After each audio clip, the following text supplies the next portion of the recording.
नमस्कार, मैं दीपक कुमार आप सभी का स्वागत करता हूँ दादा डायलॉग में। दोस्तों, आखिरकार तमाम अटकलों के बीच राहुल गांधी का सांसद सदस्यता खत्म हो गई। अब वह एक पूर्व सांसद हो गए। जी हाँ, और सिर्फ पूर्व सांसद नहीं हो गए, वह एक अब सजा याफ्ता अपराधी भी हो गए इसके साथ-साथ। जी हाँ, क्योंकि इस देश में जो व्यवस्था है, जो संविधान के द्वारा व्यवस्था बनाया गया है अदालतों का, उसी अदालत ने इस राहुल गांधी के को आरोपी साबित करके और इनको 2 साल का स सज़ा सुनाया है और उसी के बाद, उसी सज़ा सुनाने की प्रक्रिया के बाद राहुल गांधी के ऊपर यह कार्रवाई की गई है। और यह कार्रवाई कोई सिर्फ़ आज पहली बार राहुल गांधी पे नहीं हुआ है। आज से पहले भी बहुत सारे नेता जो अलग-अलग सभाओं का सदस्य रहा है, लोकसभा से लेके और राज्य के विधानसभा, विधान परिषद और देश के राज्यसभा तक के सदस्य रहे हैं और उनके खिलाफ हर एक सरकारों ने, जिस सरकारों के टाइम में भी उनके खिलाफ इस तरह की कोई शिकायत मिली या उसके ऊपर अदालत के द्वारा कोई आरोप लगाया गया, वो आरोपी बनाए गए अदालत से, तो उनके ऊपर इस तरह की कार्रवाई होता रहा है। यह कोई नया नहीं हुआ है, यह पहले इस देश के लोगों को जानना चाहिए। उनको कुछ समझना चाहिए कि यह जो कार्रवाई हुई है, यह बिल्कुल ही संवैधानिक और संविधान के प्रावधान के अनुसार ही हुआ है। क्योंकि अगर आप भारतीय संविधान का जो इन नेताओं से संबंधित जो कानून है, जनप्रतिनिधि अधिनियम 1951, उसको अगर आप पढ़िएगा तो आपको स्पष्ट हो जाएगा कि नहीं, यह जो कार्रवाई हुई है वह किसी सरकार के मर्ज़ी से नहीं, बल्कि संविधान की मर्ज़ी से हुआ है। संविधान के प्रावधानों के हिसाब से ही हुआ है और इसमें कुछ भी गलत नहीं है और यह कोई पहली बार इस नेता के ऊपर नहीं हुआ है। दरअसल आज से पहले भी कई नेताओं के ऊपर हुआ है। अभी-अभी हाल में आप देखिए, उत्तर प्रदेश में जो पूर्व जो सांसद था आजम खान, उसके ऊपर भी इसी तरह कार्रवाई हुआ है और उसके बेटा जो विधायक था उत्तर प्रदेश का, उसके खिलाफ भी इसी तरह की कार्रवाई हुई है। पर राहुल गांधी के ऊपर जो ये कार्रवाई हुई है, इससे इस देश के तमाम कांग्रेसी से लेके तमाम विपक्षी दल ये बिलबिलाए हुए हैं, ऐसा क्यों? तो इसको समझने के लिए आपको समझना पड़ेगा कि इन सब की एक कॉमन परेशानी है इस टाइम। इस देश के जितने भी विपक्षी नेता हैं, इन सब का एक सेम समस्या है और वो समस्या क्या है? कि ये सब के सब कहीं न कहीं भ्रष्टाचारी और रिश्वतखोरी के आरोपों में घिरे हुए हैं। चाहे आप दिल्ली से लेके बिहार तक देख लीजिए या पश्चिम बंगाल तक चले जाइए, इन सब नेताओं के ऊपर और इन सब के ऊपर ईडी, सीबीआई जाँच कर रही है और इन सबको ऐसा लग रहा है कि इन सब का भी यही हाल होने वाला है जो अभी राहुल गांधी या दिल्ली के शराब मंत्री मनीष सिसोदिया के साथ हुआ है। क्योंकि ये सब कहीं न कहीं इस देश को लूटने का काम किया है। पर ये जो ये जो नेता परेशान हैं, ये जो विपक्षी नेता चाहे वो केजरीवाल हो,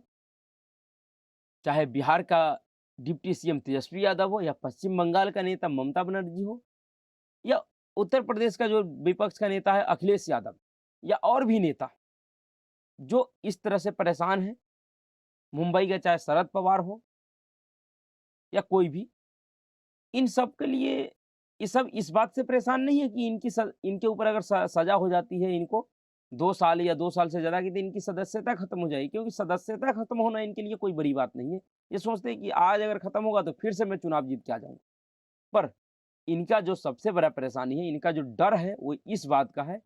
कि यह जो जनप्रतिनिधि कानून के जो धारा 8 के उपधारा 3 के तहत जो ये कार्रवाई है, इसमें सदस्यता खत्म होने के बाद,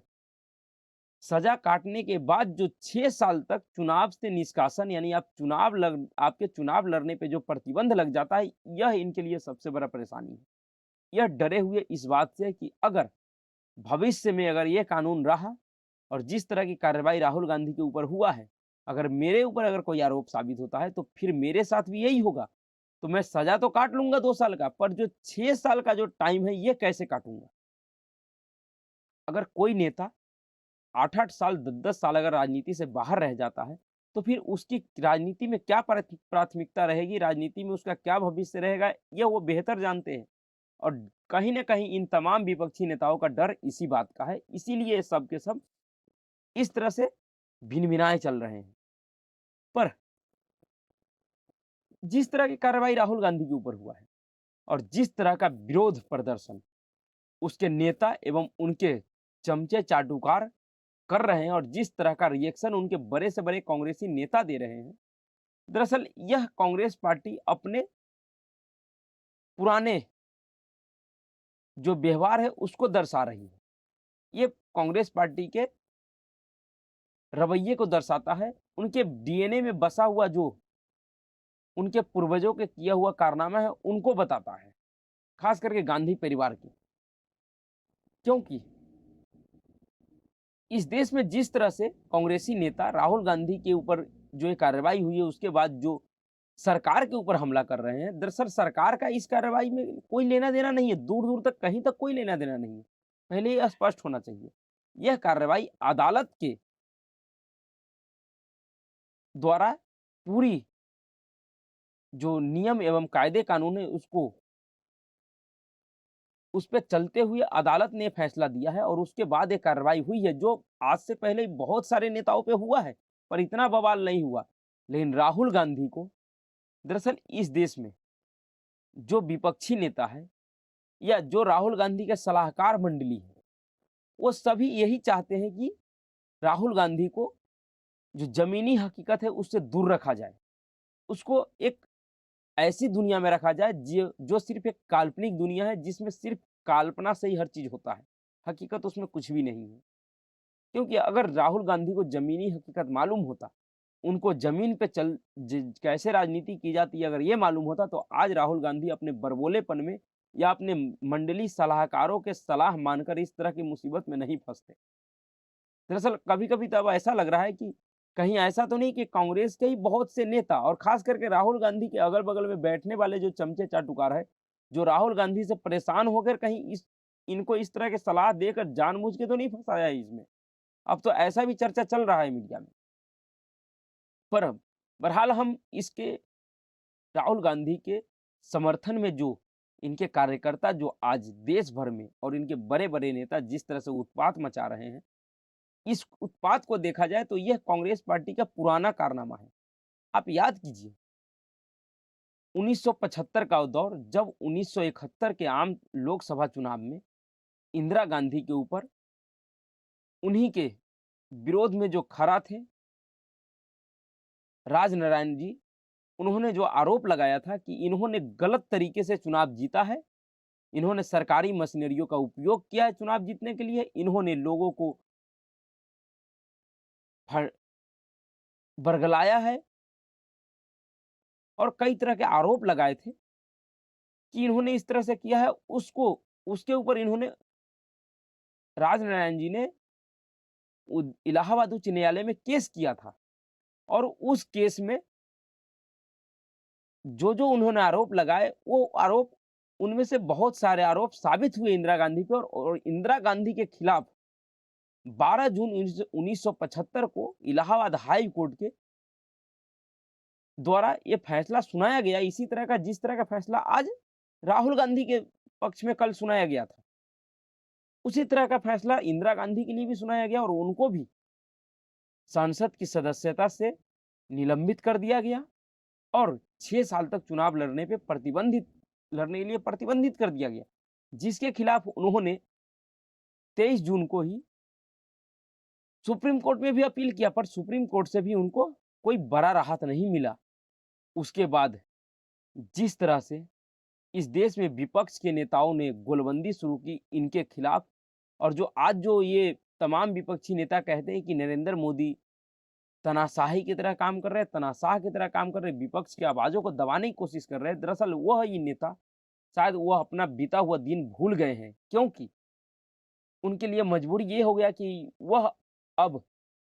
भ्रष्टाचारी और इस देश को लूटने वाला नेता हो गए हैं।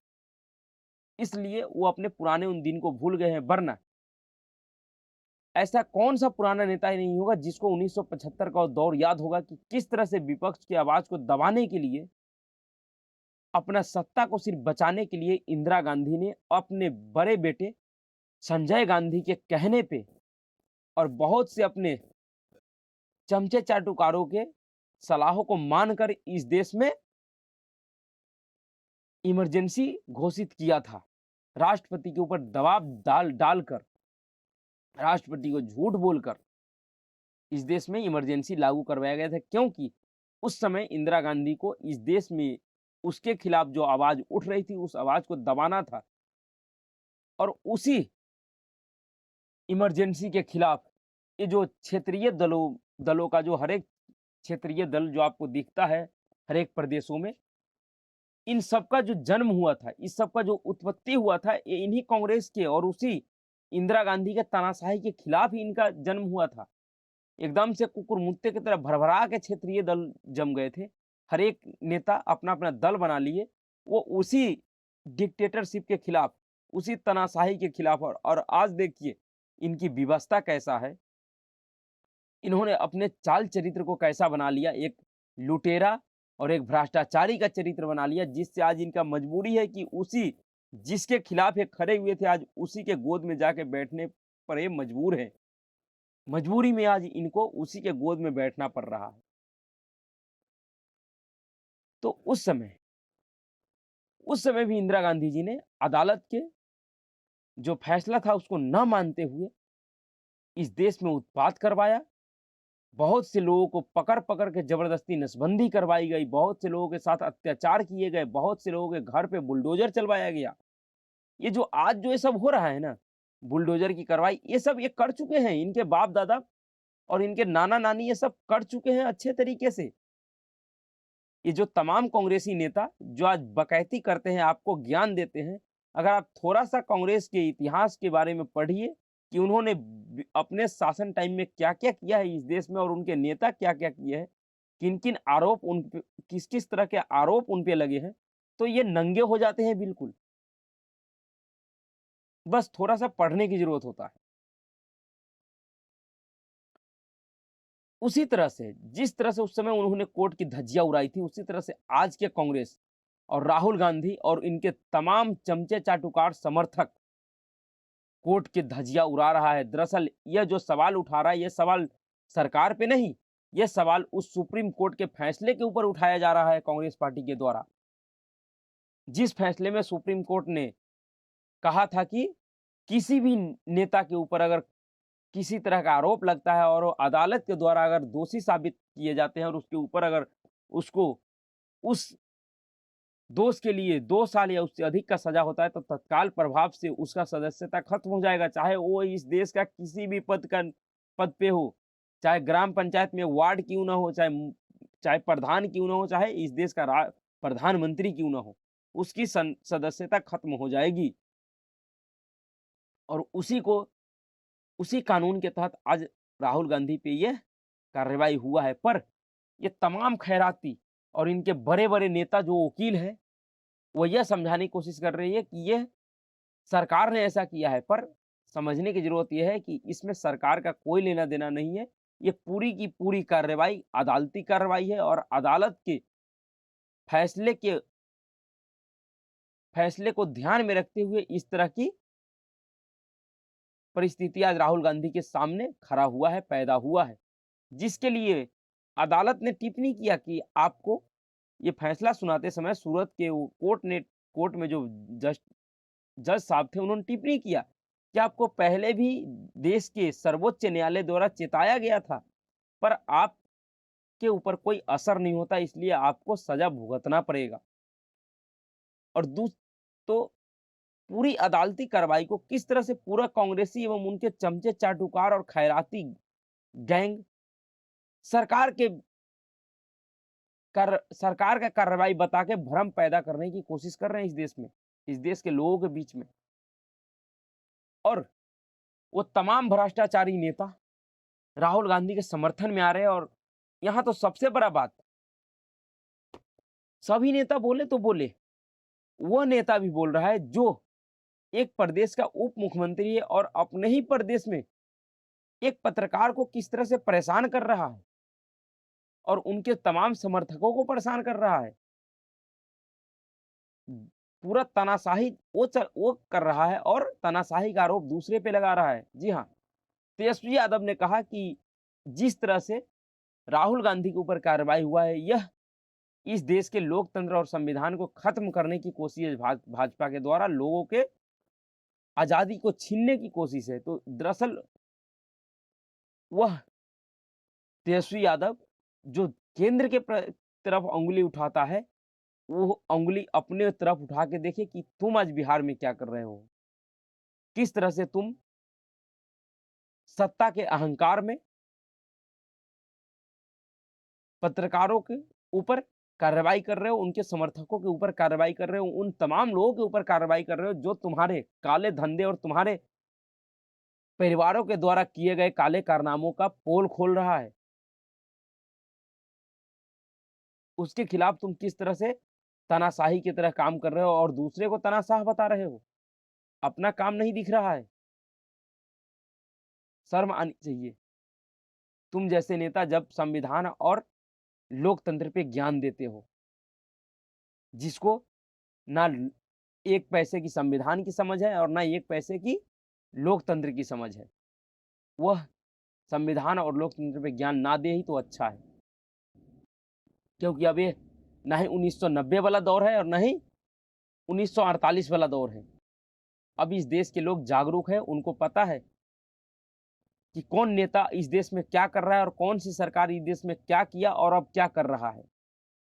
इसलिए लोगों को बेवकूफ़ बनाना और भ्रम में रखना यह संभव नहीं है इस टाइम। यह इन माननीयों को समझना चाहिए। अभी के लिए इतना ही। अगर आपको वीडियो अच्छा लगा हो, तो वीडियो को लाइक कीजिए, शेयर कीजिए और चैनल को सब्सक्राइब कीजिए। नमस्कार।